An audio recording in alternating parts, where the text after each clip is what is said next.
हाय विद्यार्थी मित्रांनो, आपण कशा आहात? आपण छान आहात अशी मला अपेक्षा आहे. तर विद्यार्थी मित्रांनो, आपलं लेक्चर क्रमांक 8 म्हणजेच इयत्ता 9वी या वर्गातील सायन्स विषय, सायन्स मधील चॅप्टर क्रमांक 15 the life process in living organism या पाठामध्ये लेक्चर क्रमांक 8 आपण याच्या अगोदर बघितलेला आहे. आज आपण लेक्चर नंबर 9 पाहणार आहोत. तर विद्यार्थी मित्रांनो, आपण लेक्चर नंबर 8 मध्ये एक्सक्रीशन म्हणजे काय, प्लांट एक्सक्रीशन इन प्लांट्स म्हणजे वनस्पती कशा पद्धतीने एक्सक्रीशन करते ते सुद्धा आपण बघितलेलं आहे. तर विद्यार्थी मित्रांनो, आज आपण एक्सक्रीशन इन ह्यूमन बीइंग कशामध्ये पाहणार आपण? Excretion in human being. कोणता आहे? Excretion in human being. तर बघा, एक्सक्रीशन इन ह्यूमन बीइंग या पॉइंट बद्दल आज आपण माहिती घेणार आहोत.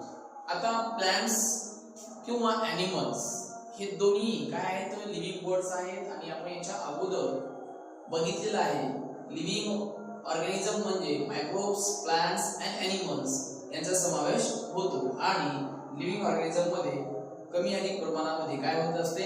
एक्सक्रीशन प्रोसेस परफॉर्म होत असते. पण विद्यार्थी मित्रांनो, आज आपण पाहणार आहोत एक्सक्रीशन इन ह्यूमन बीइंग.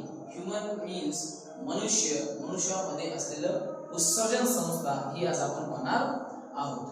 तर विद्यार्थी मित्रांनो, सर्वप्रथम हा पॉइंट सुरू अगोदर जर हा व्हिडिओ किंवा हा लेक्चर जर तुम्हाला आवडला असेल तर लाईक, शेअर, सबस्क्राईब करा. कारण जे भूतपूर्व विद्यार्थी आहेत ज्यांना शिकण्याची इच्छा आहे परंतु आर्थिक परिस्थिती कमकुवत असल्यामुळे त्यांना क्लासेस किंवा मागणी कोर्सेस करणं पॉसिबल नाही, अशा विद्यार्थ्यांपर्यंत पोहोचवावा यासाठी तुम्ही सहकार्य करणं गरजेचं आहे. आणि विद्यार्थी मित्रांनो, लक्ष द्या, एक्सक्रीशन इन ह्यूमन बीइंग म्हणजे काय? जसं की आपण आपल्या घरामध्ये किंवा आपण जिथे राहतो त्या ठिकाणामध्ये जो काही आपण केर कचरा तयार होतो आणि तो केर कचरा आपण काय करतो? घर स्वच्छ असावं, घरामध्ये कोणत्याही प्रकारची दुर्गंधी येऊ नये यासाठी आपण काय करत असतो? तर तो कचरा काढून घराच्या बाहेर नेऊन फेकून देत असतो. म्हणजे काय होईल? तुमचं घर साफ होईल. काय होईल? तुमचं घर साफ होईल. आणि घर साफ करण्यासाठी आपण काय करतो? बाहेर टाकून देतो. म्हणजे गार्बेज म्हणजे काय बेटा? कचरा. Garbage throw out of the door म्हणजे दरवाजाच्या बाहेर, म्हणजे घराच्या बाहेर आपण तो गार्बेज नेऊन टाकतो. Why? Because our house become clean.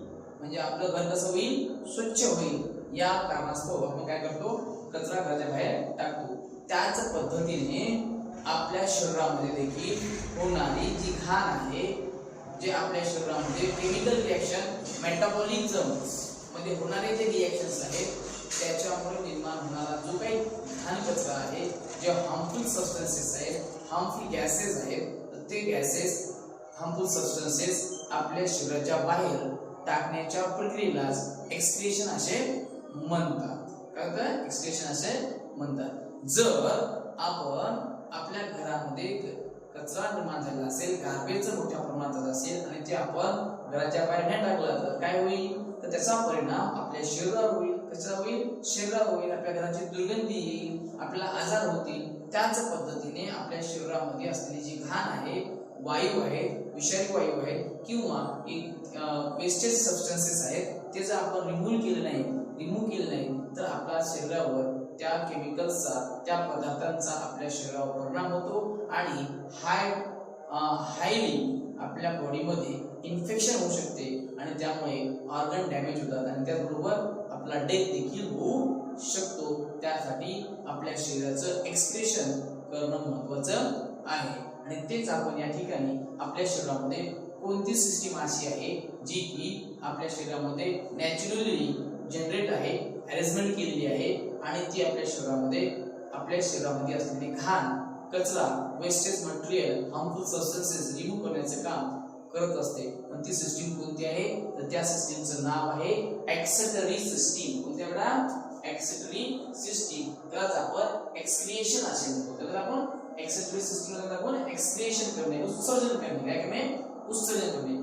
आणि एक्सेटरी सिस्टीम आपण याच्या अगोदर बरेचशा सिस्टीम बघितल्या, डायजेस्टिव्ह बघितली, रिस्पिरेशन बघितली, ब्लड सर्क्युलेशन बघितलं आणि त्याचबरोबर आता आपण काय पाहत आहोत? Excretion system. त्यालाच आपण एक्सक्रिएशन असे म्हणतो. तर एक्सेटरी सिस्टीम तर कोण आहे बेटा?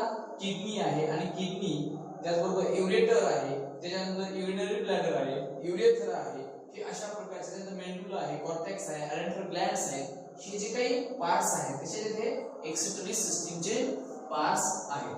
तर विद्यार्थी मित्रांनो, आज आपण जो काही ह्यूमन बीइंग पाहणार आहोत तर त्याच्यामध्ये येणारे महत्त्वाचे मुद्दे जे की तुमच्या इयत्ता 9वी मध्ये क्वेश्चन त्यावर विचारले जाऊ शकतात किंवा ते आपल्या 9वी पुरतं महत्त्वाचं आहे. तर विद्यार्थी मित्रांनो, चला या पाहूया आपण. तर बघा, एक्सक्रिएशन इन ह्यूमन बीइंग हा पाठ सुरू करण्यापूर्वी आपण एक्सक्रिएशनची व्याख्या करूया. काय करूया? एक्सक्रिएशनची डेफिनिशन्स. बघा, define removal of substance removal of waste and harmful substance. कोणते? टाकाऊ आणि घातक पदार्थ फ्रॉम ह्यूमन बॉडी. कुठून? तर मानवाच्या शरीरातून बाहेर टाकणे. काय टाकणे? घाण टाकणे. बघा, त्याच प्रोसेसला एक्सेटरी सिस्टीम असे म्हणतात. मग हे सिस्टीम घाण टाकण्याची प्रक्रिया आपल्या शरीरामध्ये कोण कोण करत असते? तर बघा, आपल्या शरीरामध्ये एक आहे किडनी. कोण आहे? किडनी आहे, जे की आपल्या पोस्चर एरियामध्ये म्हणजे पाठीमागच्या बाजूला, ॲब्डोमेन कॅव्हिटीच्या पाठीमागच्या बाजूला one pair of kidney means 2 kidneys are present. How many kidneys are present? 2 kidneys are present in backside abdomen.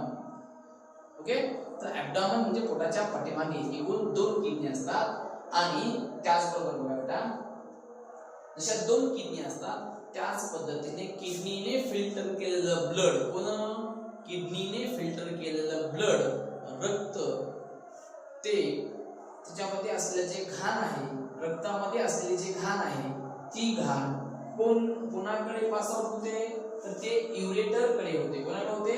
Ureter कडे जाते आणि युरेटर कडून ती युरिनरी ब्लॅडर मध्ये येऊन साचत असते. कुठं? Urinary bladder. युरिनरी ब्लॅडर मध्ये जवळजवळ अर्धा लिटर, किती? अर्धा लिटर युरिन स्टोर करण्याची क्षमता असते. किती असते? Half litre. किती?